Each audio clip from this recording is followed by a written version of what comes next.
the ignorant fools think about God, that he had to rest after he created the heavens and the earth. La. But he only made the heavens and earth in progressive stages to teach his slaves that major things take time. There's no doubt about that. And that is also related to this hadith. Very important benefit. Jazakallahu khairan, for the benefit. Anybody else? Any other questions or participation? Any other questions on or off the topic? Now is the time. Further Siyam. As the hadith also mentions about, you may be a good doer, and at the end you will be of the people of the hellfire, right? So is that I know that Allah knows about that person and what's his intention. It may seem, because it says from outward it looks as if they are of the people of Jannah, but at the end there would be people of the hellfire. But can we find a balance in the understanding that, like right now, if you, for every one of us, I guess, we feel good about ourselves, or at least confident. We not confident, but feel like we are on the right path, but not knowing the end. We say that al-qadr and belief in it produces so many fruits for you, ripe, luscious fruits in this life and in thereafter. And from the greatest of those fruits is that qadr keeps you focused. It keeps you upon the ibadah. You never become complacent and laid back because you don't know what's going to happen. Now, we know that everything that's going to take place and it has taken place was known and written by Allah. Muslim, kafir, apostate, Allah created them and He knew what they would do. Without a doubt. Those who lived as Muslims and then turned to whatever the case, Allah knows that. But we don't know that. We don't know. What we do know is what Islam is. We've been given this gift, and it is upon us to strive and to work hard to preserve that gift. And we say that Allah has created the reasons, the means, and the things which lead to them, and the result of those reasons and means. Allah created al-asbab and the musabbabat, the things that lead to something, and He's also created the results, the end, everything that's going to take place. So a result of or a thing which leads to apostasy is sin, disobedience, ignorance, turning away from the guidance after it's come to you. And the end result is kufr. And the end result is apostasy and life in the hellfire. Allah knew that.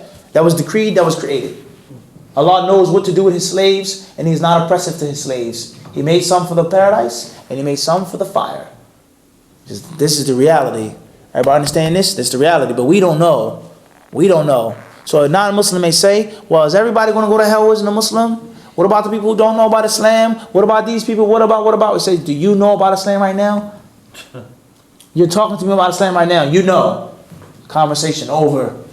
You understand this? Allah doesn't impress people. Allah does not wrong people. Those who know about the truth and they reject it, they'll be dealt with accordingly. Those who knew about the truth and they accepted it and followed it, they will be rewarded accordingly. Bi-idhnillahi subhanahu wa ta'ala. So therefore, the concept of qadr is very simple and very basic. Everything is decreed. What is going to happen is going to happen no matter what I do. Allah has created the bridge and He created the destination. He created the thing that leads to the thing, the outcome, and He created the outcome. And it's all preordained. And from the reasons that you know that a person is from the people of the fire or the people of the paradise is that it is made easy for them to do righteous deeds or easy for them to do wicked deeds. So you have to strive and ask Allah to keep you firm and to keep you safe.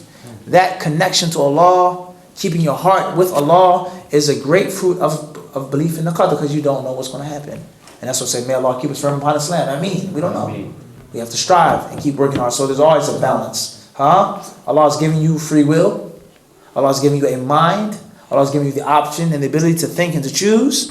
Allah has also made your will to follow His will, to be subservient to His will. وَمَا تَشَاءُونَ إِلَّا إِنْ شَاءَ اللَّهُ رَبُّ الْعَالَمِينَ. You can't have any choice unless it's Allah's choice. What's going to happen only through Allah's decree. But you strive and you try. And this is something that is well known to the kuffar among themselves. You talk to some kuffar, there's no doubt they totally remove their mind. They don't want to think about Islam, religion, guidance, what's right, what's wrong. They don't want to hear it. And there's some kuffar, they're not like that.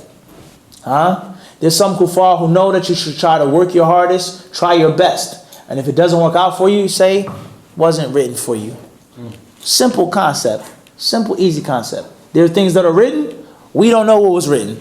Bottom line, try your best. And we will see the outcome. Hopefully, it is good for us all. Allahumma ameen. Yes, Allah keep us firm upon the deen and allow us to be saved from the fire of hell. Ameen. Wallah, that's in brief and in summary. Hold up, Saeed. One quick question. When you say this word handstand, is it a deeper Arabic meaning to it, or should we just leave it at handspan? Question is, with regards to the word handspan or arm span, is there a deeper meaning in the Arabic language or a deeper concept? Should we leave it alone? We say, first and foremost, is that the Prophet ﷺ, he spoke the pure Arabic language, the pure Arab tongue. And he spoke to a people who didn't do too much mixing and mingling with non-Arab people, or with at least non-Arabic speaking people.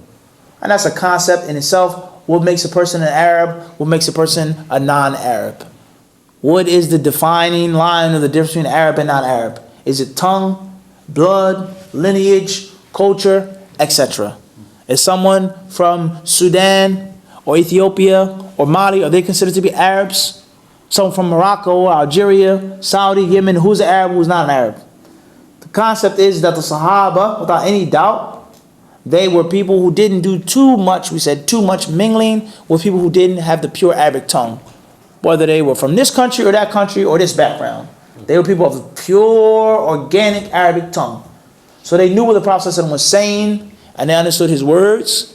And in most cases, they understood his intention behind those words. So when he said dhira', which can be translated to mean as a forearm, was it literal? Between them and paradise, a forearm, paradise being above the seven heavens, the levels of paradise, he's still in the dunya.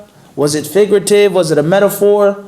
What's important is that the companions knew that what he meant was to the end of his life, close to paradise. And then something happened, something took place. In other words, Allah knew what was in that slave's heart. And this is off the topic, I would say, but very important. The ulama say that from the harms of eating from riba is that in most cases, the person never has a good outcome. He never has a husnul khatimah. He said it's known and proven that those who eat riba and take riba and they live the lives of riba, they die in a bad state. Never die in a good state. Saying the kalima in the prayer, things like this. So the point is that Allah knew, in other words, whenever someone has a really bad secret, a really evil secret that they're performing and doing constantly, it always turns out at the end like that. You understand what I'm saying? You drive recklessly, you drive dangerously. In most cases, you get into a bad accident, even after some years. Stop driving like that. Stop driving on the phone. Stop driving without your seatbelt. That's okay. I've been driving since I was 10 years old. Driving crazy, recklessly, drinking, smoking, laughing, joking, watching things in the car. And then some time goes by and what happens? Without a doubt. Is this not the case with many people? Or riding a motorcycle without a helmet? It happens all of the time. Or if you live a life of crime, you think that you're invincible. And it always happens that invincible gangster does what? Disappear. Gets pulled up quick. And what happens is rapid, swift, gone, done. Shot 16 times, given life in prison, whatever the case may be. So this concept of the slave performing righteous deeds, and Allah knew it was something in his heart that wasn't right. And he was hiding something from the people, and at the end it did what? It came to the surface. So what's meant by a dhira', arm's length, is close towards the end of his life. And that his deeds seemed to be so pure, so clean, so pious, that it was if all they did was die and go to paradise. And that wasn't the case. So therefore, we don't have to say figurative or literal.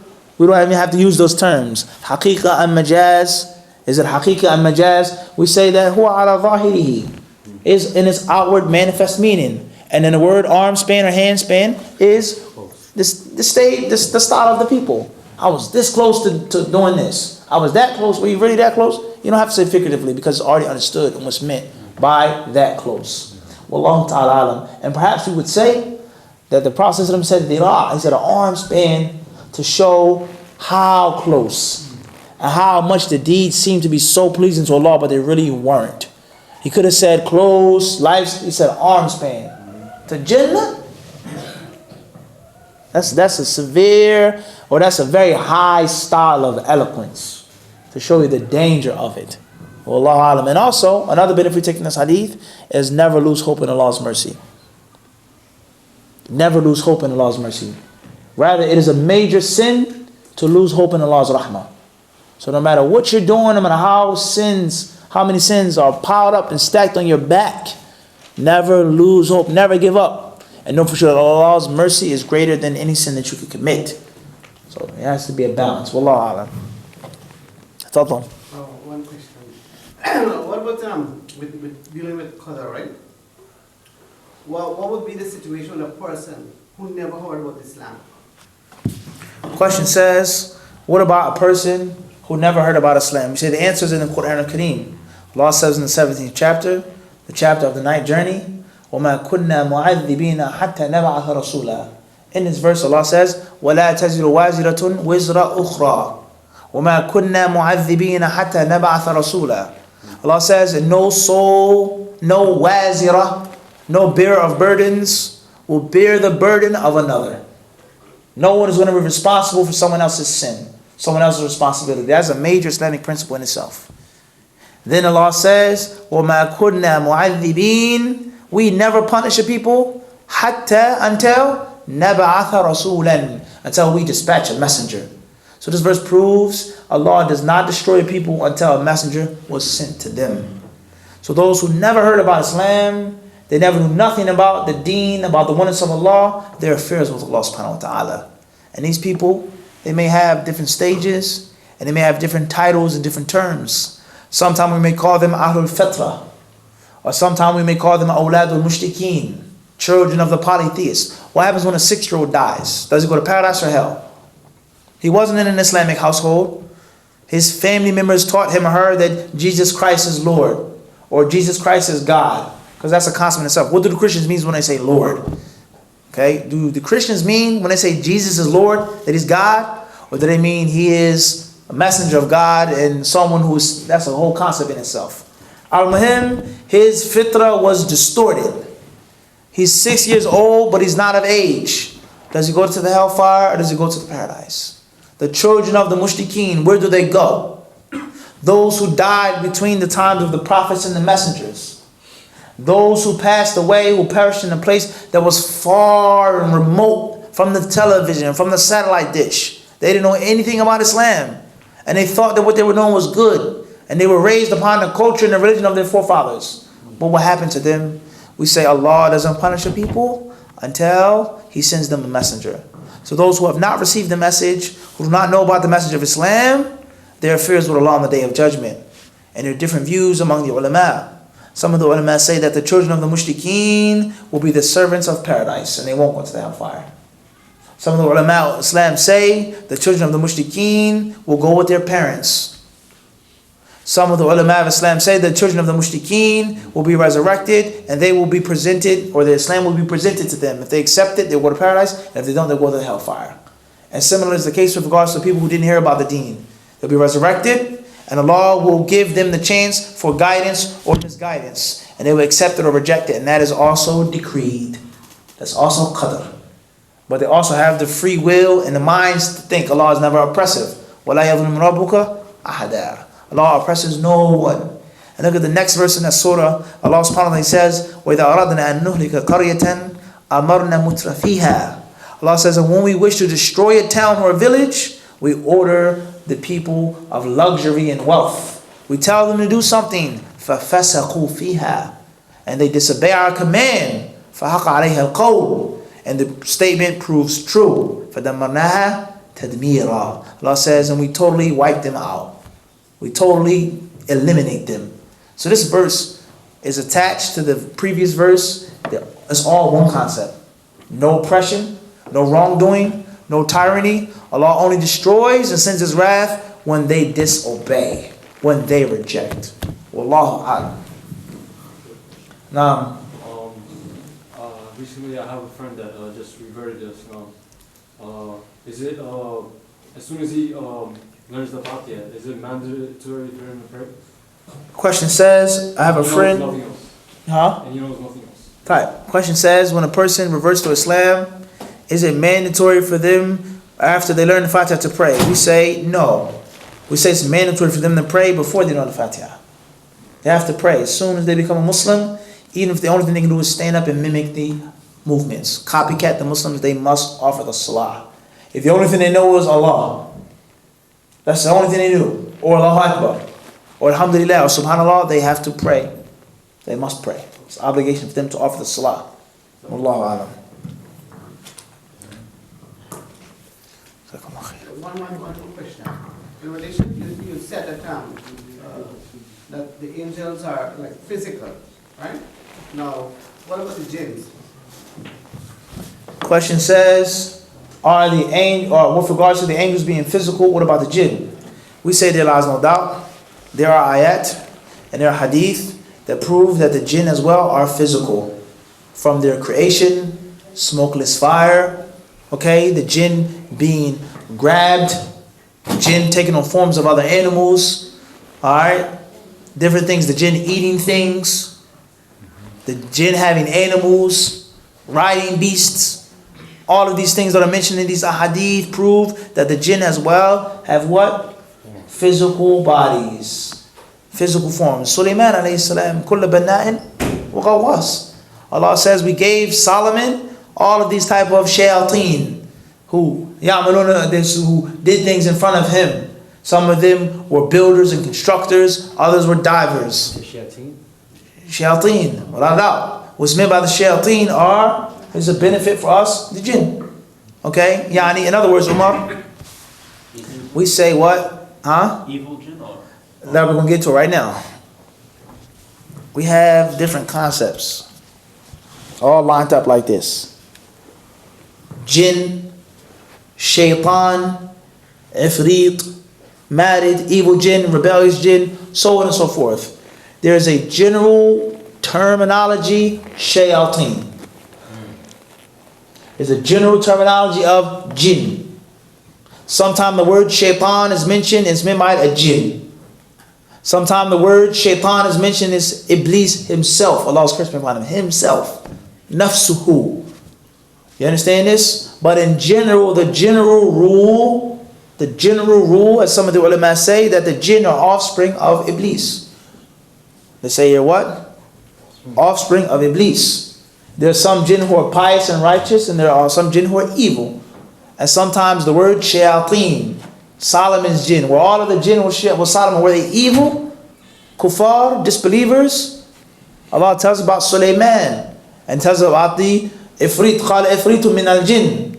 A strong jinn said. A knowledgeable one said. Is it a jinn or someone else? The ulama have difference of opinion. The word shayateen and jinn, sometimes they're what? Interchangeable. It doesn't necessarily mean they're evil jinn. It doesn't necessarily mean that. A demon doesn't necessarily have to be someone who's evil. Not necessarily. It all depends on how it's used and when it is used. Al-Muhim, evil, good or bad, Muslim or kafir. We have hadith. I mentioned to you a few of them. That give them physical attributes and descriptions. And Allah subhanahu wa ta'ala surely knows best.